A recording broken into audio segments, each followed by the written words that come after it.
வணக்கம். இன்னைக்கு ஒரு தனி வட்டி கணக்கை பற்றி பார்க்கலாம். சீக்கிரம் எப்படி போடலாங்கிறத சொல்கிறேன் பாருங்க. 4 லைனில் இருக்குன்னு கவலைப்படாதீங்க. ஒரே 2 ஸ்டெப்லேயே ஆன்சர் வந்துடும். புரியுதா? பாருங்க. அசல் ரூபாய் 4000க்கு 12% வட்டி விதத்தில் 4 ஆண்டுகளுக்கு கிடைக்கும் தனி வட்டியும், அசல் ரூபாய் 3000க்கு 8% வட்டி விதத்தில் கிடைக்கும் தனி வட்டியும் சமம் எனில் அதன் ஆண்டுகள் என்னன்னு கேட்குறாங்க. புரியுதா? இது 2 பார்ட்டாக கொடுக்குறாங்க கொஸ்டின். சரிங்களா?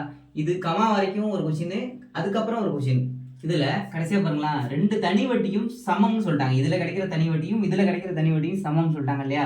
அப்புறம் என்ன பண்ணலாம், 2 தனி வட்டியும் சமம் அப்படிங்கும்போது PNR/100 = PNR/100 அப்படின்னு எழுதிக்கலாமா? இதை வேணா 1 1 1ன்னு வச்சுங்க. இது 2 2 2ன்னு வச்சுங்க. அதாவது P1 P2 அப்படின்னு பிரிச்சு எழுதிக்கலாமா? அந்த கமா வரைக்கும் உள்ளதை P1 எழுதிங்க. பாருங்க, P1 எவ்வளோ? 4000ங்களா? அடுத்தது R1 எவ்வளோ? 12%ங்களா? N1 எவ்வளோ? 4. ஓகேவா? அடுத்தது P2 பாருங்களா, எவ்வளோ கொடுத்துருக்காங்க? 3000 கொடுத்துருக்காங்க. R எவ்வளோ கொடுத்துருக்காங்க? அது R2 8% கொடுத்துருக்காங்க. N2 தான் என்னான்னு கேட்குறாங்க. புரியுதா? அப்படியே சப்ஸ்டியூட் பண்ணுங்க. இங்கே 4000 இன்ட்டு N எவ்வளோ?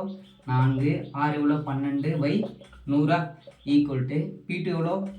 3000 இன்ட்டு N2 தான் தெரியாது, N2ன்னு வச்சுங்க. இங்கே 8 போட்டுக்குங்க பை 100. எப்படி அடிக்கலாம்? இந்த 100க்கும் இந்த 100க்கும் அடிச்சிருங்க.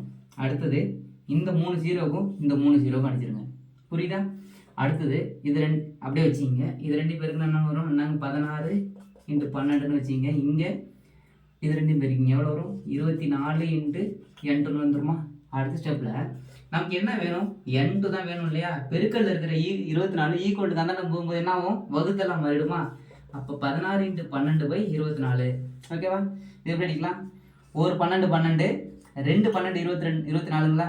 மறுபடியும் என்ன பண்ணலாம்? 1 2 2 8 2 16. அப்போ N2 = எவ்வளோன்னு கிடைக்குது? 8 ஆண்டுகள். சரியா? புரியுதா? எப்போதுமே கணக்கை தெளிவாக படிச்சிங்க. புரியலன்னா 1க்கு 2 தடவை படிங்க. புரியுதா? அதுக்கப்புறம் உங்களுக்கே ஒரு ஐடியா கிடைச்சிடும். தேங்க்யூ.